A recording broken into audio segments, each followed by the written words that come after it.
do get in touch with us throughout the day. We'll be dipping in and out of the comments on the YouTube channel. Next up then, of course, Minimax. Melissa Adrian in the number 10. She starts on pole alongside Daniel Parson. Leon Barlow and Lucas Blanford share row number 2. Jared Fox-Whiteley, who came incredibly close to winning the Cadet Championship last year, he starts alongside Lewis Goff on row 3. Ben Horner and Ben Adrian row 4. Callum Foster and Brandon Truman on row 5, with Tom Nottingham and Isaac Parkinson on row number 6. Then we've got Oliver Fabricius, Jack Burgess and Sonny Morgan completing the 15 runners in our Minimax class. It's going to be a different start procedure though for Minis from what you've seen in the preceding 2 races. It's a rolling start for our Rotax classes. So Minis will have 1 rolling up lap to get some heat into their tyres, and then we'll see how they go. It's, like I say, rolling start. You can see just there in the background, disappearing out of shot, the tram lines that the karts have to stay in at the start of the race. Then when the lights go green, they can break formation, and then it's going to be a flat-out blast down into that first corner. Remember, though, certainly with this rolling start, normally these drivers are taking the chicane, which massively slows them down. They'll be heading down towards that first hairpin at almost double the speed that they normally go to. So completely different braking for them, different braking point, different braking line as well. We'll be seeing a lot of these drivers trying to get to the inside just to defend into that first corner. Let's see how it goes, of course. So we're going to have Melissa Adrian then. She dictates the pace from pole position in the number 10 machine, with Daniel Parsons alongside. He has to be conscious not to go too quickly, though, over that line. Doesn't want to be picked up for a jump start. So Millie gets to control the pace. The pole sitter leading us away then in the red machine, the number 10.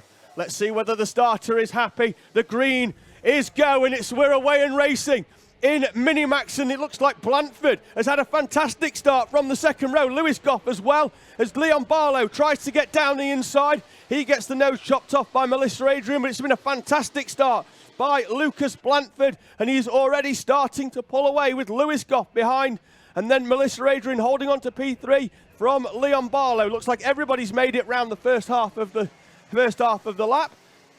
And we'll see whether Blanford can use this early advantage to begin pulling away. As Jared Fox-Whiteley, you saw him there in the background, trying to get alongside Leon Barlow into the hairpin. Looks like Barlow gave him enough room, ran round the outside, and has managed to hold on to 4th place. So they'll come round then the final corner, turn 8, over start-finish for the first lap of our Minimax class. As the timing stack appears down the left side, it's Blanford from Goff, Adrian, Barlow, Fox-Whiteley, Parsons, Truman, Nottingham, Ben Adrian and Ben Horner completing the top 10, with Parkinson, Morgan, Foster and Burgess. As a couple of drivers run wide. Looks like that's Truman and Parsons both going wide. Truman, though, managing to stay in front of Ben Adrian, who's got actually through now, has he?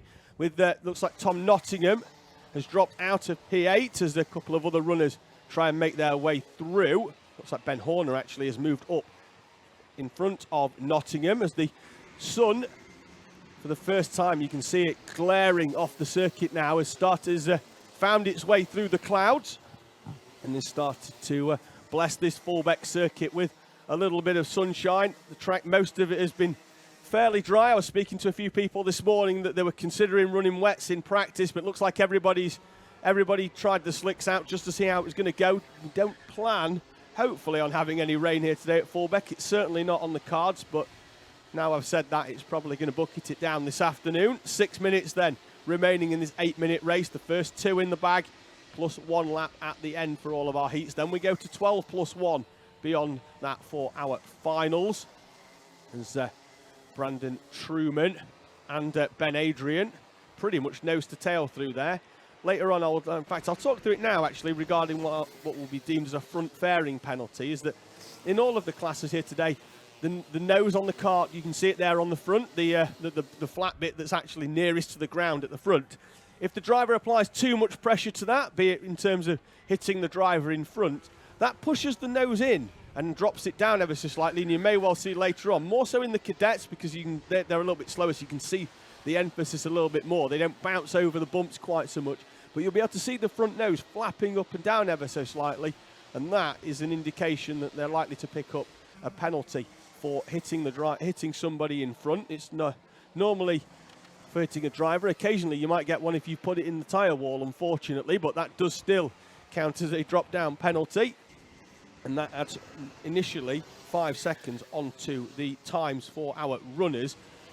We'll see whether any of them have been picked up earlier on in any of our preceding heats later, and we'll see whether any post-race penalties have been applied as Melissa Adrian closes up on Lewis Goff. 0.3 quicker on that previous lap.